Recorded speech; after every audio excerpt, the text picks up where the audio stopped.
हा सत्संग संत रामपालजी महाराजांचा असून मराठी भाषिक भक्त समाजास सहज समजावे म्हणून हिंदी भाषेतून मराठी भाषेत रूपांतरित करण्यात आलेले आहे.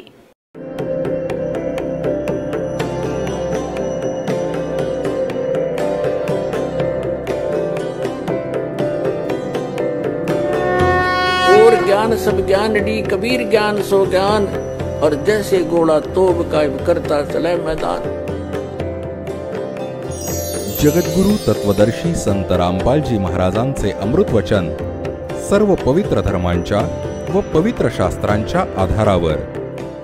कबीर परमेश्वराने सांगितलं होतं की धर्मदास हे प्रिय आत्मा, हे चारी वेद माझेच गुणगान करत आहेत, पण यांना ते समजू शकत नाही.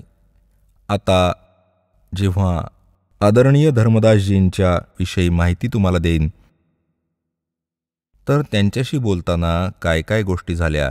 जेव्हा धर्मदासजींनी सचखंड पाहिला, ते परत आले, परमात्म्याला सतलोकात पाहिले, साऱ्या ब्रह्मांडाच्या चालवणाऱ्या सिंहासनावर उत्पत्ती करणाऱ्या स्वरूपात.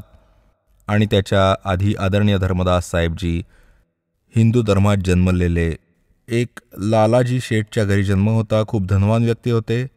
ते भगवान श्रीकृष्ण श्रीरामकडे आसक्त होते, त्यांना सर्वोच्च शक्ती मानत होते, कारण की आपल्या आदरणीय शंकराचार्यांनी हेच ज्ञान फीड केलं होतं पवित्र हिंदू धर्माच्या पुण्यात्म्यांमध्ये की राम व कृष्ण हे सुप्रीम पॉवर आहेत, ब्रह्मा विष्णू महेश हे अजरामर आहेत. विशेष करून विष्णू व शंकराला हे अजरामर म्हणत होते. यांचे कोणी मातापिता नाही आहेत. आणि जेव्हा धर्मदासाने सतलोकात पाहिले, भगवानला जेव्हा खाली येऊन पाहिले, तेच विणकराच्या रूपात काम करत होते, तेव्हा त्यांनी म्हटले होते, हे भगवान, खरोखर भगवान तर आपण आहात.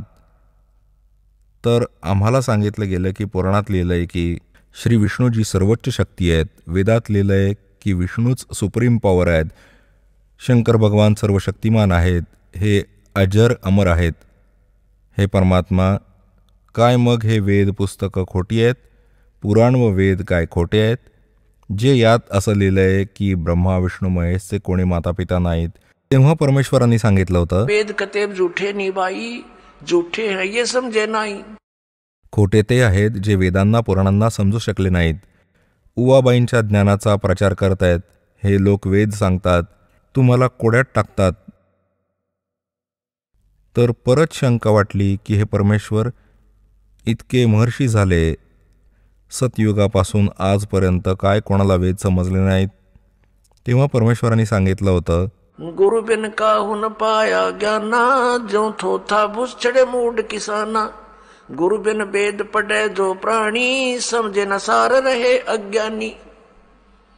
के भाई गुरु बिन काहू न पाया ज्ञाना, जो थोथा भुसछड़े मूड किसाना. मूर्ख व्यक्ती नुसत्या तुसावर काठी मारत राहील, कुटत राहील, त्यात काय मिळणार?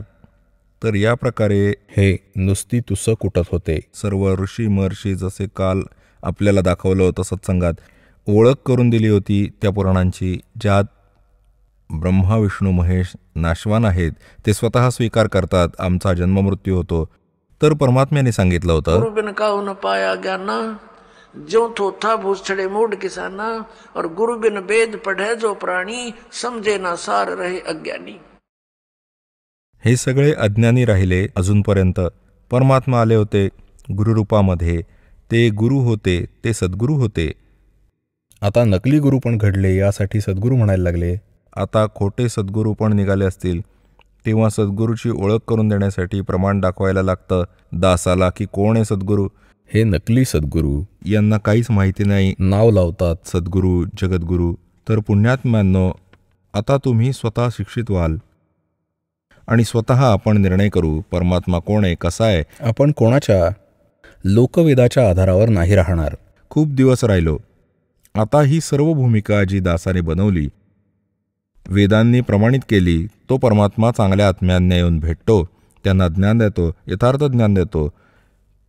तर यांनी सिद्ध झालं की पहिलं त्यांच्याकडे ज्ञान नव्हतं, यासाठी तर यथार्थ ज्ञान देण्यासाठी भगवान आले इथे स्वतः. नाहीतर वेद वाचणारे खूप जास्त होते, तर सद्ग्रंथ त्यांना समजले नाहीत. त्यांना समजावण्यासाठीच परमात्मा येतात. तर परमेश्वरांनी सांगितलं होतं, गोता मारू स्वर्ग में जा बैठूं पाताले, कह कबीर ढूंढता फिरूं अपने हीरे मोती लाले. परमात्म्याने सांगितलं होतं कि गोता मारू स्वर्ग में और नीचे जा बैठूं पाताल. आपले हिरे मोती चांगले चांगले आत्मे शोधत फिरत आहे. परत काय सांगितलंय, जो जन मेरी शरण है ताका हूँ मैं दासे, गेल गेल लाग्या फिरूं जब तक धरती आकाशे. परमात्मा सांगतायत, जो एकदा मला शरण कोणत्याही वेळेला कोणत्याही युगात आला तो आत्मा मग त्याच्यासोबत असा मागे मागे फिरीन की जोपर्यंत धरती आकाश राहील, नाहीतर तो पार होईल, नाहीतर परत त्याला कधी ना कधी शरणमध्ये घेऊन दुसऱ्यांदा त्याला ज्ञान देईन, शरणमध्ये येईन, ज्ञान सांगेन. तर काय सांगितलंय, जो बच्चा गऊ की नजर में यो साईं को संत, भक्तों के पीछे फिरे वो भक्त वत्सल भगवंत. जसं गाईला आपलं वासरू असतं, चारा पण खात असते आणि लक्ष आपल्या वासरावर असतं. कोणी कुत्रा वगैरे किंवा दुसरा प्राणी त्याच्याजवळ आला तर चारा खात खात पण ती लक्ष ठेवते आणि त्याला हकलते, त्याला पळवून लावते की माझ्या वासरापासून दूर हो. तर सांगतात, जो बच्चा गऊ की नजर में नो साईं को संत और भक्तों के पीछे फिरे वो भगत वत्सल भगवंत. तर पुण्यात्म्यांनो, या अज्ञानाला हटवण्यासाठी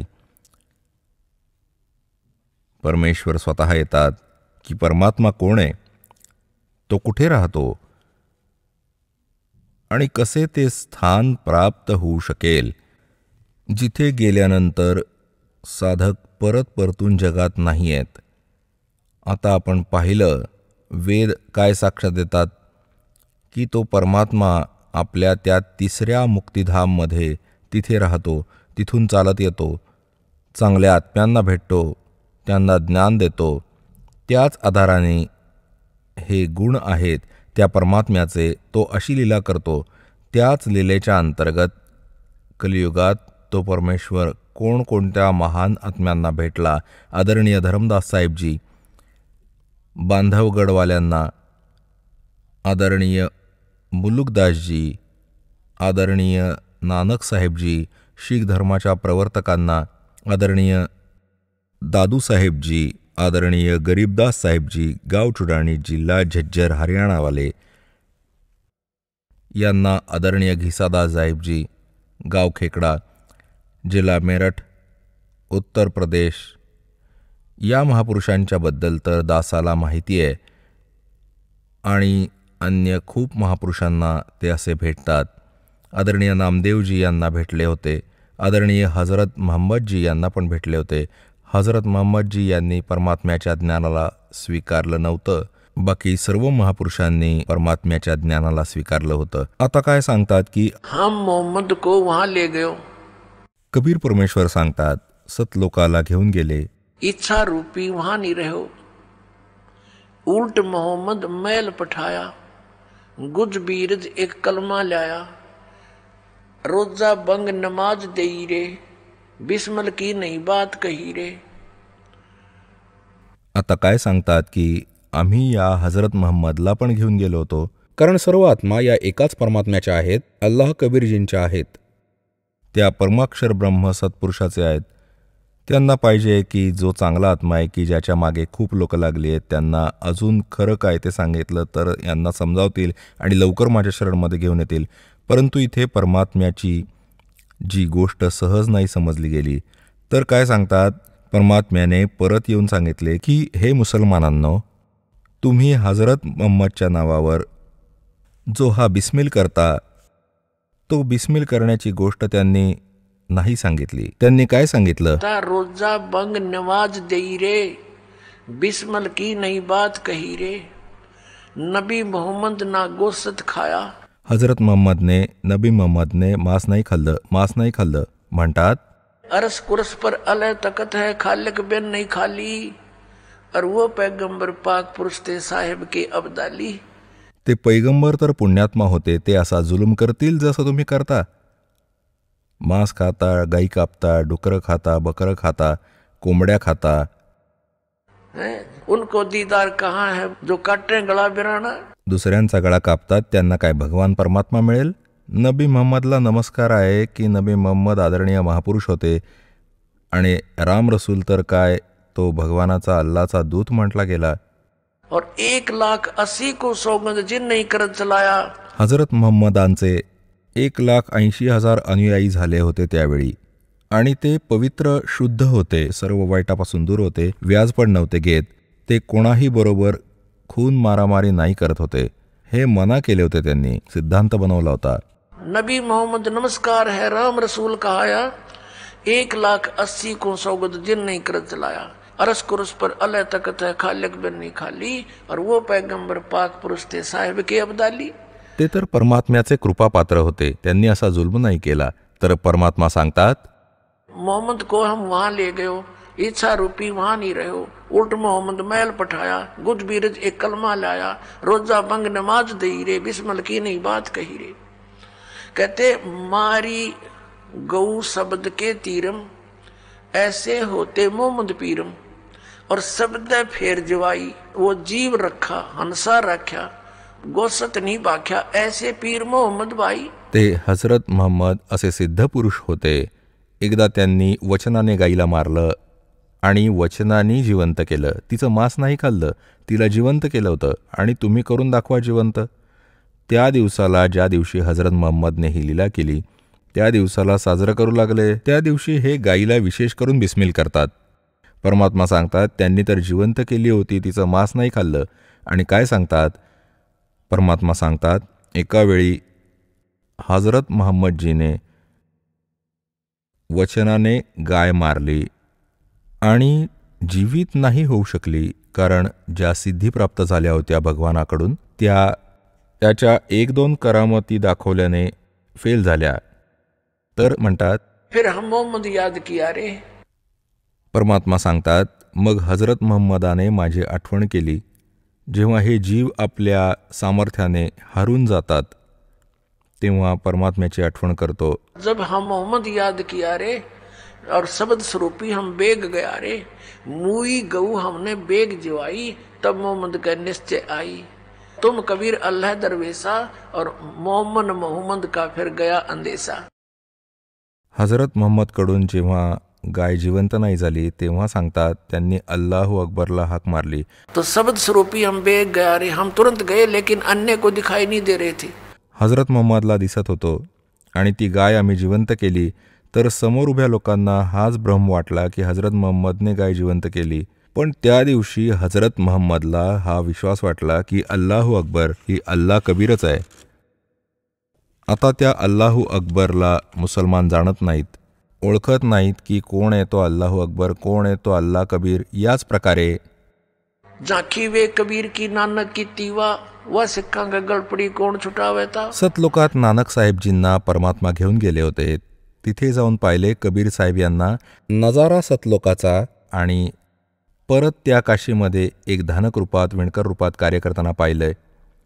परत म्हणाले होते, वाहेगुरु वाहेगुरु वाहेगुरु. अरे हे तर वाहेगुरु वाहेगुरु, वा वा वा, म्हणजे धन्य धन्य, हा तर सच्चा खरोखरच पूर्ण गुरु आहे. आता शिखांना माहीत नाही की त्या आदरणीय नानक साहेबजींनी कोणाला म्हटलं होतं वाहेगुरु. तर हे सारं ज्ञान आपल्या समोरासमोर होईल आणि सर्व मानवजातीला समजेल, आणि मग खऱ्याला ग्रहण करणार, कारण की आपण भगवानासाठी भटकत आहोत. आता आपण आपल्या प्रसंगावर येऊ की तो परमात्मा आपल्या गुणानुसार, आपण ज्या लीला करतो त्यानुसार पुण्यात्म्यांना भेटतात. आदरणीय धरमदासजी साहेबजी यांना भेटले. जसे दासजींनी अर्धा डझन पुण्यात्म्यांचे शुभ नावं आपल्यासमोर मांडली, त्यातली आदरणीय धरमदासजी साहेबजी बांधवगड मध्य प्रदेशचे राहणारे होते. खूप मोठे शेठ होते. एक रूपदास नावाचे गुरु बनवून ठेवले होते, आणि जसे पण ज्ञान या शंकराचार्यांनी आपल्याला देऊन ठेवलंय, त्या आधाराने श्रीराम, श्रीकृष्ण, विष्णू आणि शंकर भगवानाला सर्वेश्वर महेश्वर मानून पूजा करत होते. एकादशीचं व्रत आणि 68 तीर्थांवर जाणं अनिवार्य सांगून ठेवलं होतं. त्याच ज्ञानाने प्रेरित तो पुण्यात्मा आदरणीय धरमदास साहेबजी तीर्थ करत करत बांधवगडहून पायी निघाले आणि मथुरेला पोचले. वृंदावन, मथुरा आणि जिथे श्रीकृष्णजी गायींना पाणी पाजत असत, स्वतः पण त्यात आंघोळ करत असत, कारण पूर्वी तलावातूनच स्वतः पण पाणी पित असत आणि प्राणी पण त्यातच पित होते, त्यातच आंघोळ करत होते. मोठे तलाव होते तेव्हा तरी कोणते नुकसान नव्हते. आता त्या तलावात स्नान करण्यासाठी आपल्या गुरुजींद्वारे सांगितलेल्या भक्तिमार्गाच्या आधाराने मथुरेला पोहोचले. त्या सरोवरात न्हायले, तलावात स्नान केलं आणि बाहेर येऊन त्या स्थानावर लिंपलं. गाईचं शेण आणि माती मिळून काही पवित्र बनवलं स्थान. त्यावर बसून आपलं नित्यकर्म करू लागले, जे काय त्यांच्या गुरुदेवांनी सांगून ठेवलं होतं. त्यात पहिले तर शाळीग्रामाची पूजा केली, भगवान विष्णूंच्या मूर्तीची. त्याची पूजा केली, त्याला धुतलं, पुसलं, खूप साफ नवीन कपडे घातले मूर्तीला. भगवान विष्णूंची मूर्ती, ठाकूरजी म्हणतात त्याला. आणि मग गीतेचा पाठ करू लागले. त्याच वेळी परमात्मा एका जिवंत महात्म्याचं रूप घेऊन, जसा आपण आत्ता ऋग्वेद मंडल नंबर 9 सूक्त 1 मंत्र नंबर 8 आणि 9 मध्ये 8 मध्ये आपण वाचलं की त्या परमात्म्याला उग्रगती प्रेरणा देतात. म्हणजे अशी उग्र स्थिती बनते की हाहाकार माजतो, धर्माची हानी होते. सगळ्या व्यक्ती नास्तिकतेकडे अग्रेसर होत जाताना त्यात परमात्मा एक सुंदर शरीर म्हणजे एका भासमान शरीराला प्राप्त करतात आणि इथे येऊन तो ज्ञान प्राप्त करून देतो. तर त्यांनी काय होतं की तो परमात्मा 3 प्रकारच्या शरीराने सर्वांचे वारण करतो, कल्याण करतो. एक तर आपल्याला सांगितलं सतलोकात परमात्मा राहतात, त्याच्या एका रोमकुपात कोटी सूर्य मिळवले, कोटी चंद्रमा, अशी त्यांची शोभा आहे. इतका प्रकाश आहे त्यांच्या शरीराची, शरीर साकार आहे, मनुष्य सदृश आहे. आणि दुसरे तुम्हाला सांगितले शिशुरूप धारण करून येतात, ते दुसऱ्या प्रकारच्या लीलेमध्ये मोठे होतात. एकदम साधारणशी लीला प्रत्येक युगात करतात, त्याच नावाने ते प्रसिद्ध राहतात आणि ज्ञानाचा पण प्रचार करतात. ज्या कारणाने ते काव्य माध्यमाने, लोकउक्तीच्या माध्यमाने आपल्या ज्ञानाचा प्रचार करतात. त्यामुळे ते प्रसिद्ध कवी म्हणून पण ओळखले जातात, असे वेदात लिहिले आहे. ऋग्वेद मंडल नंबर 9 सूक्त 96 मध्ये 96चे मंत्र 16 पासून 20 पर्यंत हे स्पष्ट त्यात केलं आहे. वेळेच्या अभावाने आज दास आपल्याला नाही दाखवू शकला, परत कधीतरी दाखवू. आणि तिसऱ्या प्रकारचा हा आहे की हे एक कुठे पण प्रकट होतात, साधुरूप घेतात, संतांसारखी वेशभूषा बनवून, ज्यामुळे लोक जास्त प्रभावित होतात. जसे त्या रूपात जाऊन प्रकट होतात, मग त्यांना कसे हाताळतात? जर ते जाताच कोणाला सांगतात की तुझे ज्ञान चुकीचं आहे, तर कोणी नाही ऐकत, भांडतात. कालाने इतके भ्रमित करून ठेवले. तेव्हा परमात्म्याने जाऊन साधू रूप घेऊन, एका जिंदा महात्म्याचं रूप घेऊन, जिंदा महात्मा मुसलमानांमध्ये असतात, विशेष करून काळा ओव्हरकोट घालतात. एक काळा ओव्हरकोट घालतात, गुडघ्यांच्या खालपर्यंत एक काळं वस्त्र घालतात, अंतर्वस्त्र, आणि एक काळी टोपी ठेवतात डोक्यावर, टोकवाली. ही वेशभूषा असते जिंदा महात्म्यांची. तर जिंदा महात्म्याचे रूप घेऊन जिंदा महात्मा धरमदासजींना भेटले. तिथे बसले थोड्याशा अंतरावर. जेव्हा धरमदासजींनी आपले नित्यकर्म केले आणि पूर्ण लक्षपूर्वक ऐकत होते, भगवान आशीर्वाद करत होते, तेव्हा धरमदासजींनी विचार केला, हा मुसलमान भक्त आमच्या गीतेच्या ज्ञानाने खूप प्रभावित होत आहे. त्यांनी अजून वरच्या स्वरात गीतेचं ज्ञान विद असं तर हे संस्कृत वाचतात नित्यपाठात. जेव्हा पाहिले की मोठा श्रद्धाळू आहे आणि थोड्याशा दूरवर याकरता बसलाय की हिंदू लोक मुसलमानांचा राग करतात, की हे मांस मच्छी खातात, जीव हिंसा करतात.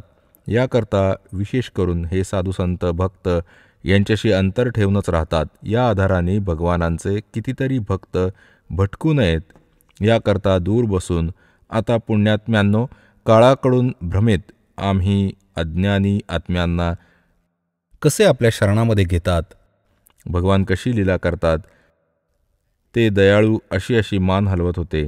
अशी जसे खूप चांगला आनंद येतोय, तर धनमदासजींनी अनुवाद पण चालू केला, जसं आपल्या गुरुजींकडून ऐकलं होतं. जेव्हा त्यांनी आपलं नित्यकर्म केलं सकाळचं, परमात्म्याने जवळ जाऊन थोडेसं अंतर ठेवून म्हटलं की हे महात्माजी, कारण धरमदासजी जवळजवळ 60 वर्षाचे होते, 62-63 वर्षांचे, आणि त्यांनी आपला जो गुरु बनवला होता, रूपदासजी वैष्णव परंपरेचे होते, त्यांनी गळ्यात कंठी घालण्याकरता देण्यात येणारी वैष्णव परंपरेची एक ओळख असते. उपदेशाची एका तुळशीच्या मण्याची, तुळशीच्या लाकडी मण्याची एक मणक्याची एकच मणका असतो आणि दोऱ्यात घातला जातो, धाग्यात. तर त्यावरून ओळखत होते वैष्णव महात्म्यांची.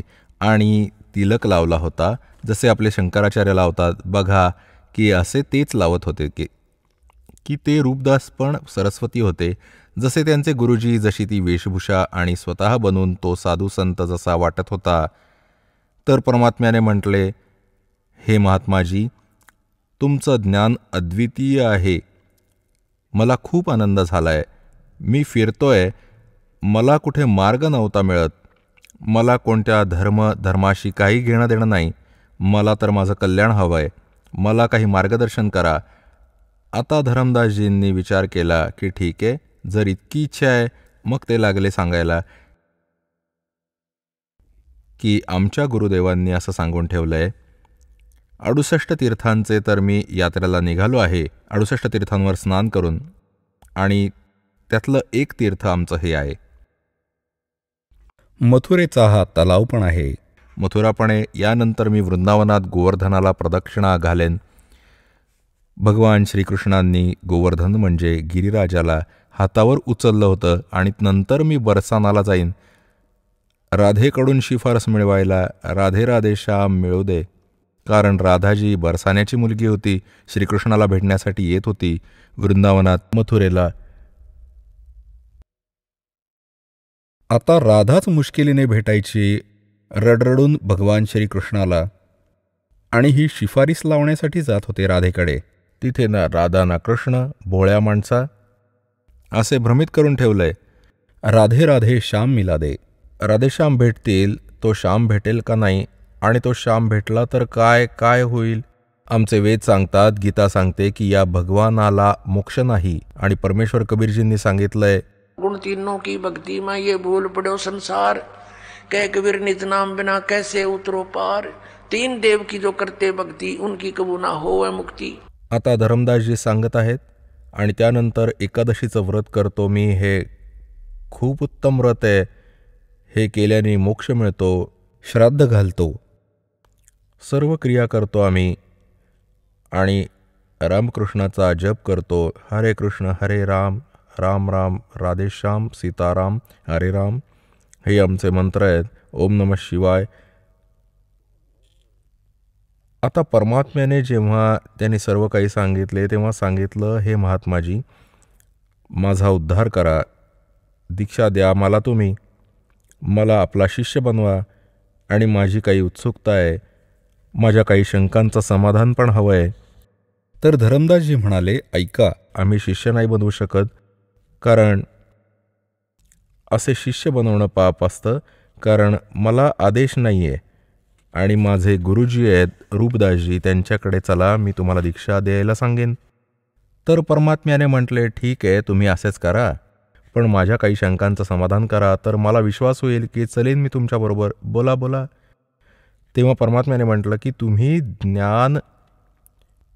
ज्ञान सांगत आहात की ब्रह्मा विष्णू महेश अजर व अमर आहेत, यांचा जन्म मृत्यू होत नाही, आणि शंकर व विष्णूजी तर सर्वोच्च शक्ती आहेत, हेच सर्व शक्तिमान आहेत, आणि आपण हे पण म्हणत आहात की गीतेतील ज्ञान श्रीकृष्णाने दिलं आणि श्रीकृष्ण हाच विष्णू. बिलकुल ठीक आहे, कारण ज्ञान सांगितलं त्यांनी सर्व. तर त्यानंतर परमात्मा बोलले ठीक आहे, आणि आपण म्हणता की विष्णूजी सर्वोच्च देव आहेत, सर्वात उत्तम परमात्मा आहे, आणि हे पण बिलकुल खरं आहे, असंच लिहिलं आहे. तर परमात्म्याने म्हटलं की गीतेचं ज्ञान कोणी बोललं? श्रीकृष्णाने. ठीक आहे, तुम्ही वाचत होतात आत्ता, तुम्ही आत्ता वाचत होतात, तुमच्या गीतेत यात लिहिलं आहे की अर्जुन, तुझे व माझे खूप जन्म होऊन गेले, तू नाही जाणत, मी जाणतो. तर हे अविनाशी कसे हे तुमचे भगवान? ज्यांनी दिले गीतेचं ज्ञान. पुण्यात्म्यांनो, श्रीमद्भगवद्गीता अध्याय नंबर 2च्या श्लोक 12मध्ये, श्रीमद्भगवद्गीता अध्याय नंबर 4च्या श्लोक 5 आणि 9मध्ये, श्रीमद्भगवद्गीता अध्याय नंबर 10च्या श्लोक 2मध्ये गीता ज्ञानदाता स्वीकार करतो की माझे जन्म आणि मृत्यू होतात. अर्जुन, तुझे पण होतात, माझे पण होतात. यावरून हे सिद्ध झाले की हा अविनाशी कसा झाला? नाशवान आहे. आता तुम्ही म्हणत आहात की 18व्या अध्यायाच्या 62व्या श्लोकात आपण वाचत होतात, कारण की धर्मदासजींनी मोठे म्हणजे महत्त्वाचे श्लोक बोलले. परमात्म्याची दया होते, त्याने तोच श्लोक बोलून दाखवला जे त्याचे डोळे उघडू शकतील. तर परमात्म्याने म्हटले की आता आपण गीतेत सांगितले की हे अर्जुना, 18व्या अध्यायाच्या 62व्या श्लोकप्रमाणे तू सर्व भावांनी त्या परमेश्वराला शरण जा, त्याच्या कृपेने तू परमशांतीला आणि सनातन परमधामाला प्राप्त होशील. तर तो भगवान कोण आहे? आणि गीतेच्या अध्याय नंबर 15च्या श्लोक 4मध्ये सांगितले की तत्वदर्शी संताच्या प्राप्तीनंतर परमेश्वराच्या त्या परमपदाचा शोध घेतला पाहिजे, जिथे गेल्यानंतर साधक परत परतून जगात कधी येत नाहीत, आणि ज्या परमेश्वराने सर्व ब्रह्मांडाची रचना केली आहे की त्याचीच भक्ती करा. तुमचा भगवान गीता ज्ञानदाता असं सांगतो. गीता ज्ञानदाता तर सांगतो त्याची भक्ती करा. तो कोण आहे? मला सांगा, बस मग मी तुमचा गुरुचा चेला. आता धरमदासजींचे तर डोळे मोठे झाले, सगळं विसरला, काही उत्तर नाही, निरुत्तर झाले, मुका आणि बहिरा झाला, सुन्न झाला खूप वेळपर्यंत. हे काय भाई, खरं सांगितलं सर्व. मग काय विचार करतो, काय सांगतो? त्यांनी विचार केला, गोष्ट तर बिघडली, कारण मन काळ आहे आणि सत्याचा परिचय होऊनही हे नाही स्वीकारू देत. हे पक्क जाळं आहे. आता धर्मदासांनी विषय बदलला, सांगू लागला, आम्ही वैष्णव साधू आहोत, आम्ही जीवहिंसा नाही करत, आम्ही तर तुमच्यासारख्या शूद्रांना जवळ पण बसू देत नाही. तू काय गोष्टी करतो आहेस? आणि आम्ही कोणती जीवहिंसा नाही करत. आता त्यांनी पाहिलं धर्मदासजींनी की हा मुसलमान आहे, ते मांस खातात. तर हा एक टोमणा मारला की आम्ही जीवहिंसा नाही करत आणि आम्ही कोणाचं वाईट नाही करत. तो लागला अशी आपली बढाई करायला. आता परमात्म्याने पाहिलं, काळ नाही हल्ला, याच्या आतून गेला नाही, आतच विद्यमान आहे अजून तरी. तर परमात्मा अंतर्धान झाले, एकदम अदृश्य झाले. समोरून अदृश्य झाला माणूस तर हृदय हलतं माणसाचं, दुसऱ्याचं. तो एकदम स्तब्ध झाला, घाम आला धरमदासजींना, आणि विचार केला, अरे हा तर कोणी फरिश्ता होता, कोणी देवता होता, कोणी सिद्धपुरुष होता, आणि किती छान गोष्टी सांगत होता, सर्व खऱ्या. मी तर खूप कामचुकार बघ असू शकतो. भगवान तर नसेल, सांगतात नाही माहिती परमात्मा कोणत्या वेशात येतात. ही जुनी म्हण आहे पुण्यात्म्यांनो. तर परमात्मा निराकार कसा? इथे तर सर्व प्रमाण मिळाले, नाही माहिती कोणत्या वेशात कधी येईल, कोणत्या साधुसंतांच्या रूपात येतील. तर त्याने विचार केला की गोष्ट तर सगळीच बिघडली, आणि हे पण ज्ञान सांगायला मिळेल का की कोण आहे भगवान तो, ज्याला शरण जाण्यासाठी गीता ज्ञानदाता पण सांगतोय. धर्मदासजींना चांगलं माहिती होतं की कोणी मंडलेश्वर, कोणी शंकराचार्य नाही जाणत या विषयाला. आता त्यांनी विचार केला, खूप बिघडली ही गोष्ट, आणि भगवान निसटला हातातून. आता पूर्ण रात्र कूस बदलत राहिला. ना भक्ती करायला मन होत होतं, ना सकाळी सडासंमार्जन केलं. आता विचार केला, आता काय करू ना, काही करायला मन झालं. सकाळी उठून तर परमात्म्याने त्याच वेळी दाखवलं होतं, काय सांगता, जीव हिंसा नाही करत. तुझ्या लोटीमध्ये बघ, पाणी भरून आणलं होतं, ज्यात तो न्हावून आला होता तलावात. बघ तुझ्या या लोटीत किती जीव यात आहेत. जेव्हा तू न्हातोस ना, हे रगडून रगडून मारलेस इतके आणि सांगतोस जीव हिंसा नाही करत. आता धरमदासाने विचार केला, यात न्हावून पण काही फायदा नाही. किती गोष्ट बिघडली. जसं तसं त्यांनी स्नांतर केलं.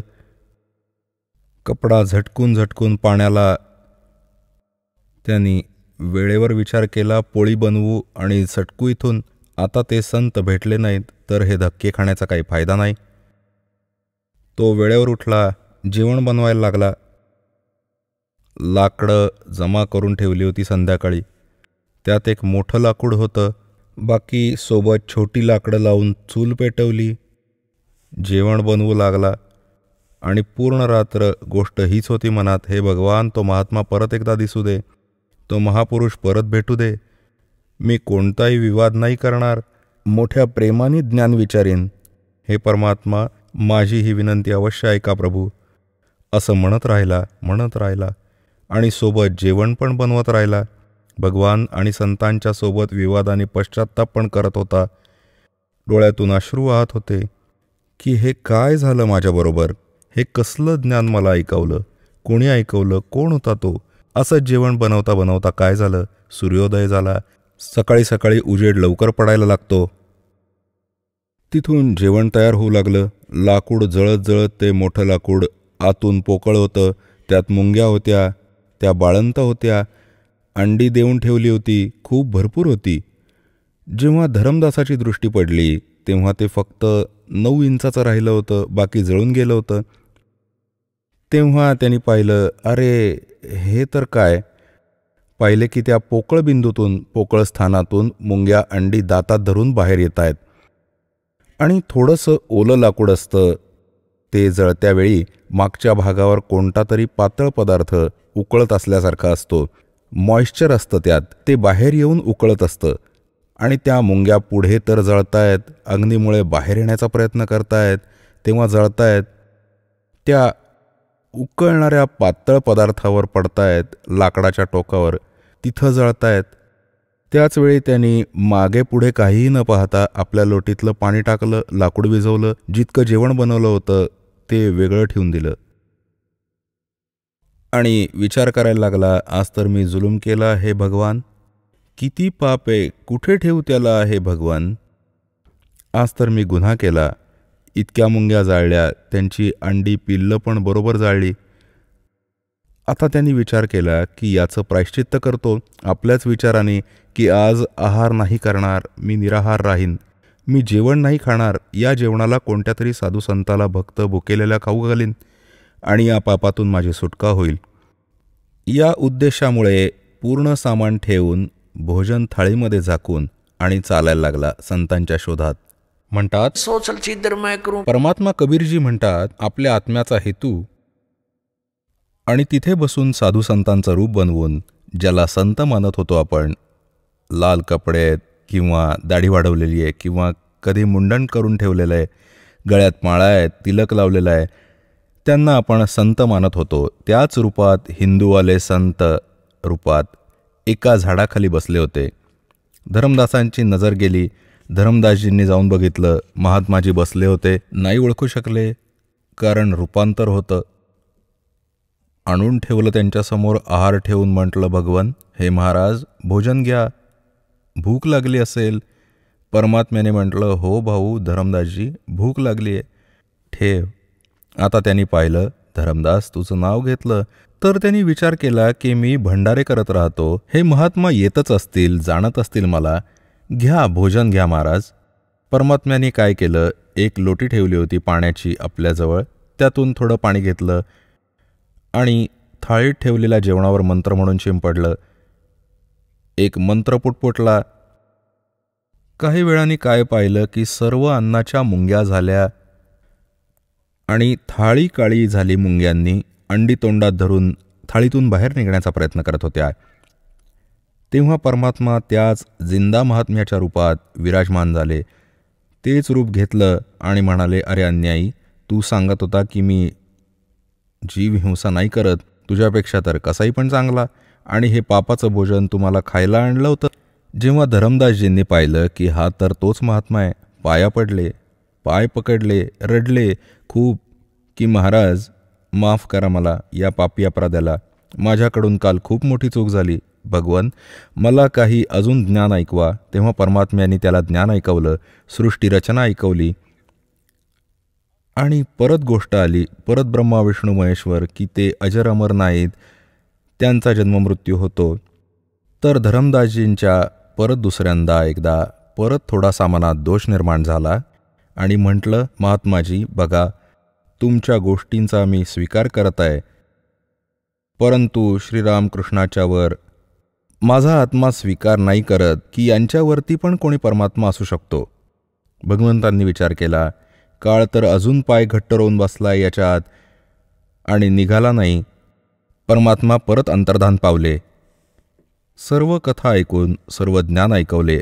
आत्मा मानत आहे, परंतु हा जुना रंग हृदयातून निघत नाही आणि हाच आपला शत्रू आहे.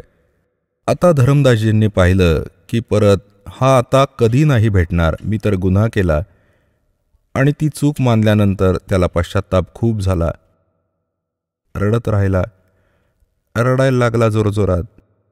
आता ना वृंदावनात जाण्याचं मन करतंय, ना बरसाण्याला. आता विचार केला की चला परत घरी जाऊया. आता तर हे धक्के खायचे आहेत या धर्मस्थानांवर. इथे कोणता लाभ नाही, पुण्यही नाही, पापच फक्त. तर परमात्म्याने त्या दिवशी त्याला खूप काही समजावलं होतं की बांधवगडपासून चालत आला. धरमदासने म्हटलं, हो, आणि मथुरेपर्यंत येताना किती पाप केलेस तू? किती दूर आहे मथुरेपासून बांधवगड? धरमदासजींनी सांगितलं की साधारण 250 कोस, साधारण 600-700 किलोमीटर. तर तिथून इथे येईपर्यंत किती जीव मारले? तुम्ही पायी आला आहात? म्हटले, हो, ते तुमच्या वाईट खात्यात लिहिले गेले. आणि पुण्य एक पण नाही या पाण्यात आंघोळ करायचं, यात तलावात स्नानाचं. यात पहिल्यापासून मासे, कासवं किती पडली आहेत. यांना मोक्ष नसता झाला? तुझ्या येण्याआधीच हे यात स्नान करतायत तर बोळ्या जीवा. तर अशा प्रकारचे खूप सारे ज्ञान परमात्म्याने त्याला दिलं होतं. त्या आधाराने त्याचं मन यावरून उडलं. ही तर खरंच चुकीची साधना आहे. इथं ही गोष्ट झाली नाही. आणि मग काय झालं? रडत रडत घरी निघाला. आता त्या विषयात आदरणीय गरीबदास साहेबजींना जे ज्ञान परमात्म्याने दिलं त्या आधाराने काही म्हणणं ऐकवतो. दर्जन दे का रूप शैल वृंदावन कीनी, तहाँ मिले धर्मदास करत हैं बहुत अधीनी. बहुरंगी बरियाम कामनी कामी सोई, दर सतगुरु का रूप धनी उतरे हैं लोई. आदरणीय गरीबदास साहेबजींना परमात्मा भेटले होते गाव चुडाणी, जिल्हा झज्जर, हरियाणामध्ये, आणि त्यांना पण जिंदा महात्म्याच्या रूपात भेटले होते. जेव्हा गरीबदासजी 10 वर्षांचे होते, आपल्याच शेतात, हे शेतकरी म्हणजे ज्या जातीत जन्मले होते गरीबदासजी, आपल्याच शेतात गायी चारत होते. 10 वर्षांचे होते आणि अजून पण मोठ्या वयाचे गवळी गुराखी होते. तिथे परमात्मा आले होते सतलोकातून चालत जिंदा महात्म्याचं रूप धारण करून, आणि त्या दिवशी पण त्यांनी कुमारी गाईचं दूध प्यायलं होतं. मग गरीबदासजींच्या आत्म्याला सतलोकात घेऊन गेले होते. मग परत सोडलं होतं. त्यांना चितेवर ठेवलं होतं, मेलेला जाळून, मृत जाणून. त्यानंतर चितेवरून उठून चालू लागले होते. अग्नी नव्हता लावला तोपर्यंत. तर त्यानंतर आदरणीय गरीबदास साहेबजींनी डोळ्यांनी पाहिलेली परमात्म्याची समर्थता आणि परत त्यांची दिव्य दृष्टी परमात्म्याने उघडली होती. त्यांनी आपल्या त्या परमात्म्याकडून प्राप्त ज्ञानाच्या आधारे मग परमेश्वर कबीरजींच्या महिमेला कलमतोड सांगितलं. आता जसं श्री तुलसीदासजींनी श्री रामचंद्रजींचं रामायण, जी लाखो वर्ष पहिले घटना घडली, ती सर्व रेखाटली आपल्या भाषेत लोकोक्तीच्या माध्यमातून, आणि सर्वांना मान्य आहे ती जशीच्या तशी, आणि ते खरं आहे. असंच गरीबदास साहेबजींनी आपल्या दिव्यदृष्टीने बघून सर्वात पहिले जी काही परमात्म्याची लीला झाली होती ती सर्व लिहिली होती, सांगितली, जी आज दास आपल्याला वाचून ऐकवत आहे. दिव्यदृष्टीचं अंतर असतं. दिव्यदृष्टी काय आहे? जसं दूरदर्शी असते, दूरदर्शी म्हणजे दुर्बीण म्हणतात, त्याची ही रेंज असते. कोणती तर जास्तीत जास्त 1 किलोमीटरपर्यंतचं बघू शकते, एक बघते 100 किलोमीटरचं. तो अशी यात रेंजचं अंतर असतं, क्षमतेचं अंतर असतं. अशीच गरीबदासजींची जी दिव्यदृष्टी होती ती खूप शक्तिशाली होती. त्यांनी लाखो वर्षापूर्वीची किती धर्म, किती युगांपूर्वीची सृष्टीच्या रचनेला पण ॲज इट इज सांगितलं होतं, जे भगवानांनी सांगितलं होतं. तर काय सांगत आहेत? आता परमात्म्याशी परिचित तर होतेच ते. त्यांनी काय म्हटलं? बहुरंगी वरियाम कामनी कामी सोई, दर सतगुरु का रूप धणी उतरे हैं लोई. सद्गुरूचे रूप घेऊन, एक तत्वदर्शी संताचं रूप धारण करून धनी, धनी म्हणजे खुद्द परमात्मा, सगळ्यांचे परमात्मा, धनी म्हणजे परमात्मा, सगळ्यांचे परमात्मा, ते धनी उतरलेत खाली. ते परमात्मा कबीरजी आले होते. धरजंदे का रूप सैल वृंदावन कीनी, तहाँ मिले धर्मदास करत हैं बहुत अधीनी. धर्मदासजी खूप प्रेमाने बोलत असत. भक्त होते ते.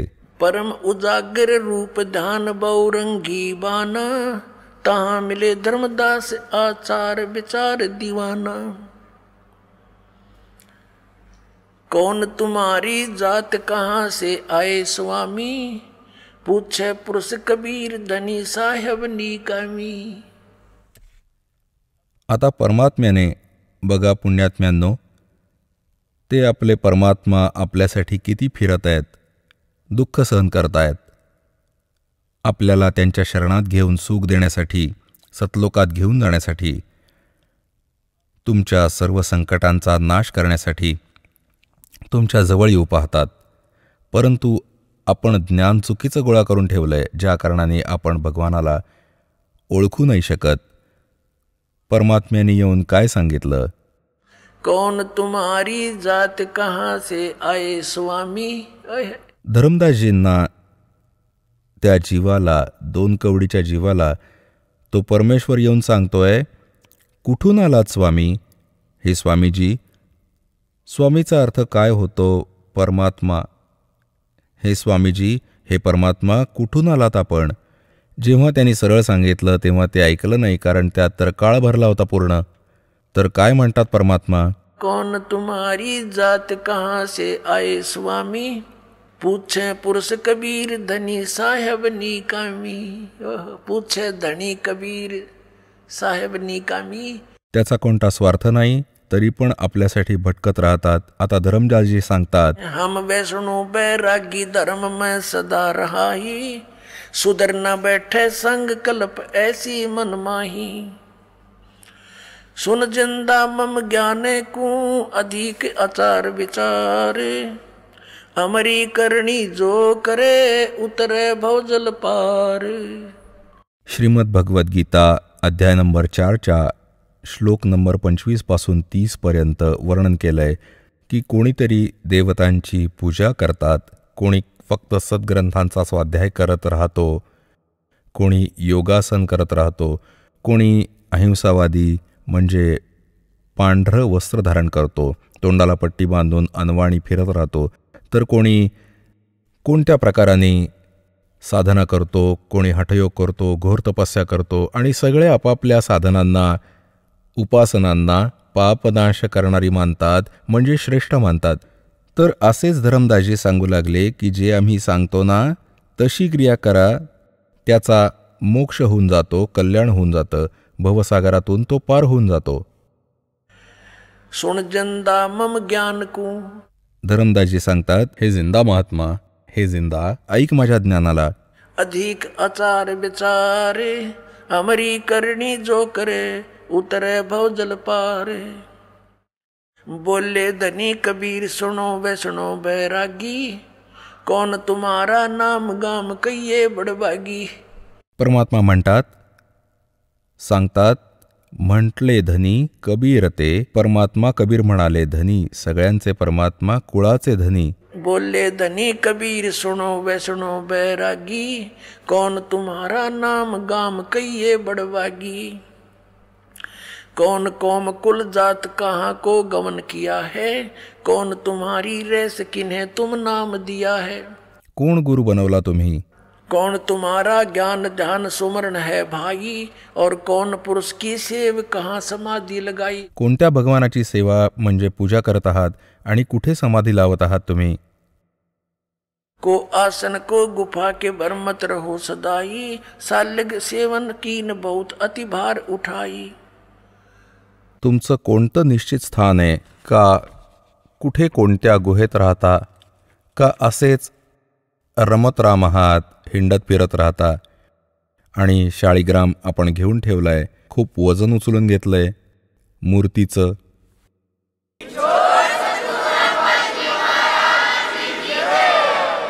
चला आता आपण त्या श्रद्धाळूंचे अनुभव जाणून घेऊयात ज्यांनी जगद्गुरु तत्वदर्शी संत रामपालजी महाराजांकडून नामदीक्षा प्राप्त केलेली आहे, तसेच त्यांच्याद्वारे सांगितलेल्या भक्ती मार्गावर चालत आहेत। नमस्कार। नमस्कार। आपलं नाव? माझं नाव दीपक कळू ठाकूर। आपण कुठून आलात? मुक्काम नागदुली, पोस्ट मसावत, तालुका एरंडोल, जिल्हा जळगाव। आपला व्यवसाय काय आहे? मी एक शेतकरी आहे। संत रामपालजी महाराजांची गुरुदीक्षा आपण कधी घेतली? संत रामपालजी महाराजांची गुरुदीक्षा मी 28/2/2014 नामदीक्षा प्राप्त केली। संत रामपालजी महाराजांची गुरुदीक्षा घेण्या अगोदर आपण व आपला परिवार कोणती भक्ती साधना करत होतात? जसे आपले पारंपरिक पद्धतीने शंकराची पूजा करणे, जसे गणपती बसवणे, देवी बसवणे, आणि खास करून इष्टदेवता मी शंकराला मानतो। शंकराला म्हणजे जेव्हा दर श्रावण सोमवार महिन्यात येत होता तेव्हा मी श्रावण सोमवार एवढा कडक करायचो की अक्षरशः दिवसभर अन्नचा कण माझ्या पोटात नाही जायचा, अशी साधना करत होतो मी। त्यानंतर जेव्हा नवरात्रीमध्ये 9 दिवस अक्षरशः पायात चपला न घालता अक्षरशः उन्हात काम करून अशी साधना मी करत होतो आणि देवी देवतांची पूजा मी करत होतो। सर, जसं तुम्ही सांगत आहात की आपण पारंपरिक भक्तीमध्ये लीन होतात, शंकरजींना आपण इष्ट मानत होतात आणि त्यांची भक्तिविधी आपण करत होतात। मला असं विचारायचं आहे की आपण अन्य कोणी साधू संतांकडनं नामदीक्षा किंवा गुरुमंत्र आपण घेतला होता का? हो, मी राधास्वामी सत्संगामध्ये जुळलेलो होतो। ठाकूरसिंग महाराज यांच्याकडून मी नामदीक्षा घेतलेली होती। त्यांनी 5 मंत्र मला दिलेले होते, ज्योतनिरंजन, ओंकार, रारंकार, सोहम आणि सतनाम, असे 5 मंत्र दिले होते। आणि त्यांनी आम्हाला कंटिन्यू सांगितलेलं होतं की हे 5 मंत्र कंटिन्यू आपल्याला 3-3 तास अक्षरशः आम्ही डोळे बंद करून 3-3 तास साधना करत होतो। साधना करत असताना 3 तास आम्हाला कानात बोटं घालून बसावे, डोळ्यांवर 2 बोटं ठेवावे, असे अक्षरशः एवढी कठीण साधना आम्हाला सांगितलेली होती। आणि ठाकूरसिंग बाबाजींच्या जवळजवळ मी 15 वर्षाचा असतानापासूनच मी ठाकूरसिंग बाबांच्या शरणामध्ये गेलेलो होतो। 17 वर्ष मी साधना ठाकूरसिंग बाबांची केली मी।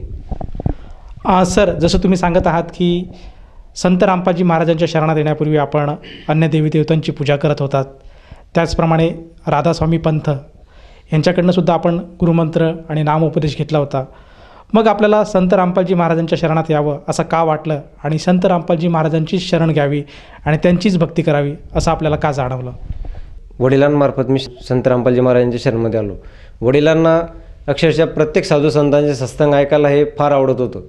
त्यांनी एका दिवशी चॅनल चेंज करता करता त्यांनी स्वतः संत रामपालजी महाराजांचे जे गीतेमध्ये जे अध्याय वगैरे सांगत होते ते तेव्हा वडिलांनी मला दाखवलं की पहा हे काय हे महाराज काय दाखवत आहे। त्यावेळेस संत रामपालजी महाराजांचा आम्ही जवळजवळ सत्संग 6 महिने ऐकला। सर, जसं तुम्ही सांगत आहात की संत रामपालजी महाराजांची सत्संग आपण जवळजवळ 6 महिने ऐकलेत, तर मला असं विचारायचं आहे की जेव्हा आपण संत रामपालजी महाराजांचा जो सत्संग आहे तो ऐकला, त्यातनं आपल्याला काय बोध झाला? संत रामपालजी महाराजांचा जो सत्संग आहे हा एक शास्त्राप्रमाणे सर्व शास्त्रांना धरून सत्संग आहे। कारण की हा जो मार्ग आहे हा मार्ग एकदम शास्त्रोक्त पद्धतीने आहे असं मला फील झाले त्यावेळेस अक्षरशः मी जेव्हा ठाकूरसिंग बाबाजींच्या मंत्रामध्ये पाहिलं की ज्योतनिरंजन हे काळाचं नाव आहे. माझ्या वडिलांना सांगितलं की ज्योतनिरंजन हे काळाचं नाव आहे, तर आपण आज काळाचीच भक्ती करत आहात आपण, तर मग आपण ना पूर्णपणे शरणमध्ये गेलं पाहिजे. त्याच्यामुळं आम्ही संत रामपालजी महाराजांच्या शरणमध्ये गेलो. सर, जसं तुम्ही सांगत आहात की सत्संगाच्या मार्फत आपण ज्ञान ग्रहण केलं आणि जी पूर्वीची साधना आहे ही एक काळाची आहे, ज्योतनिरंजनाची आहे असा आपल्याला बोध झाला आणि आपण संत रामपालजी महाराजांकडनं शास्त्रोक्त भक्ती घेतली. तर त्या भक्तीमुळे आपल्याला व आपल्या परिवाराला काय काय लाभ प्राप्त झालेत?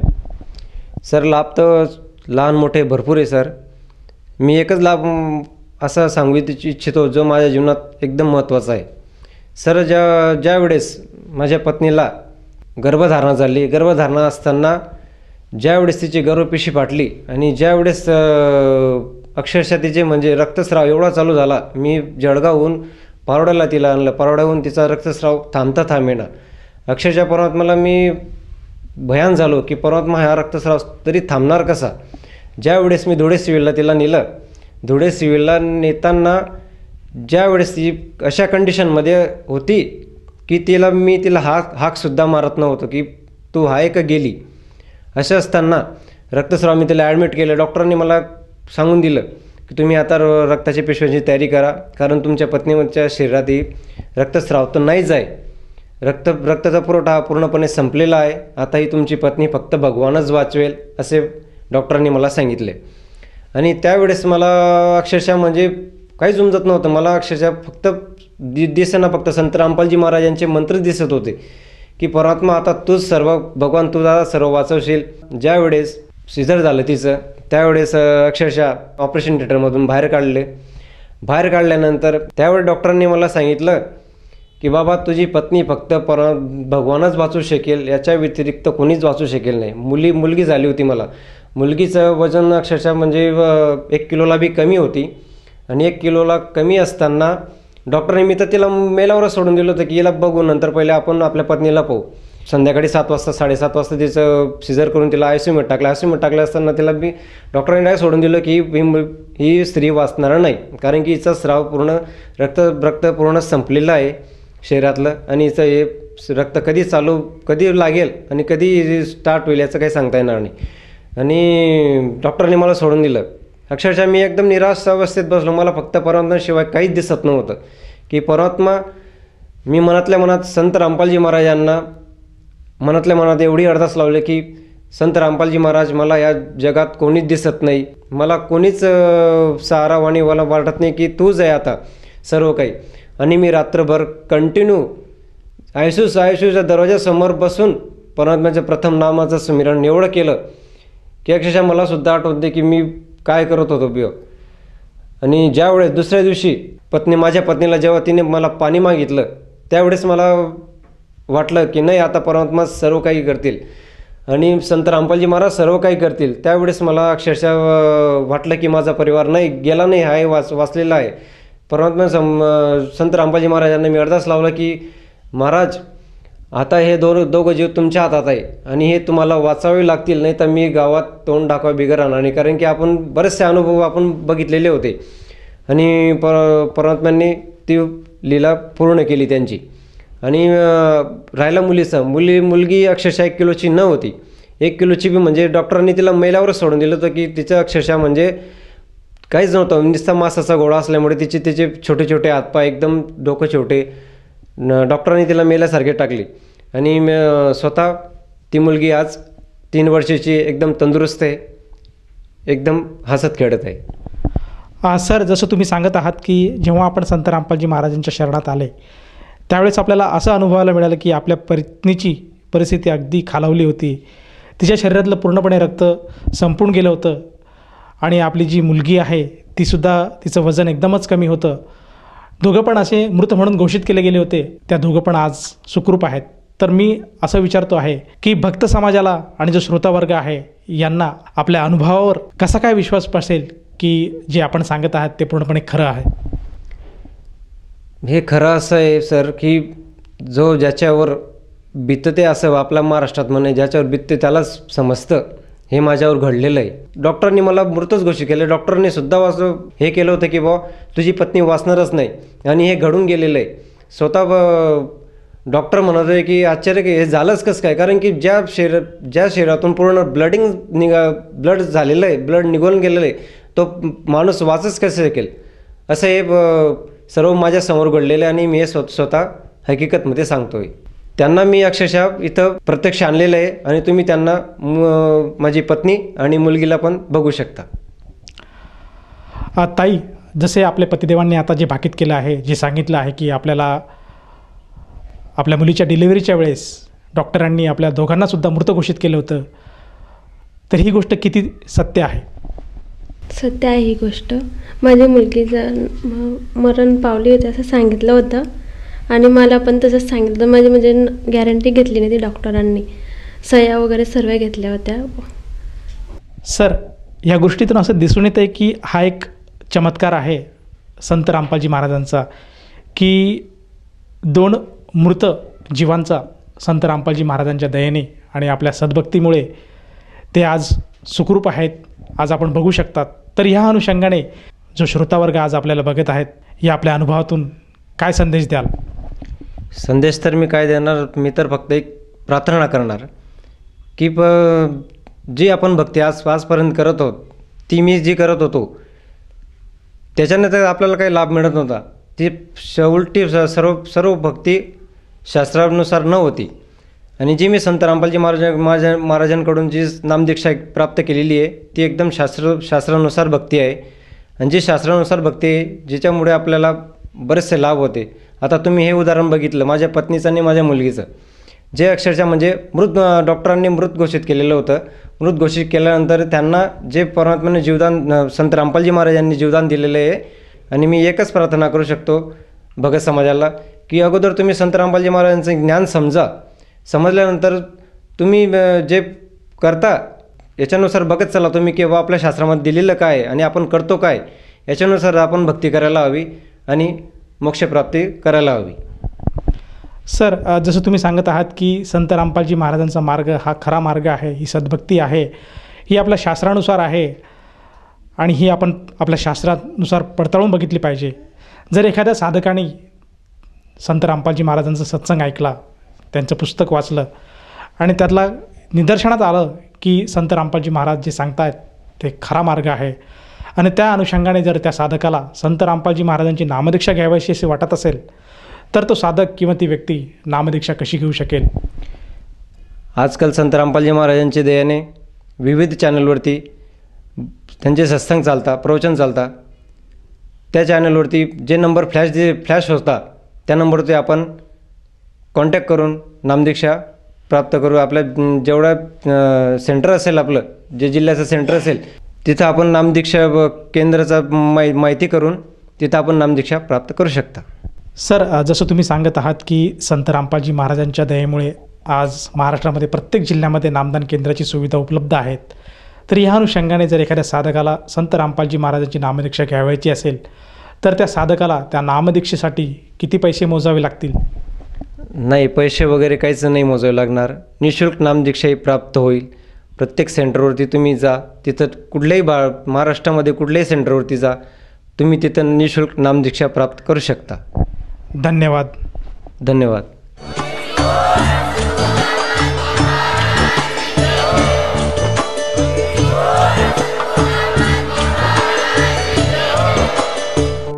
आपण ऐकत होता जगद्गुरु तत्वदर्शी संत रामपालजी महाराजांचे मंगल प्रवचन. निःशुल्क नामदीक्षा प्राप्त करण्यासाठी आणि अधिक माहितीसाठी संपर्क करा 7030303951 7030303952.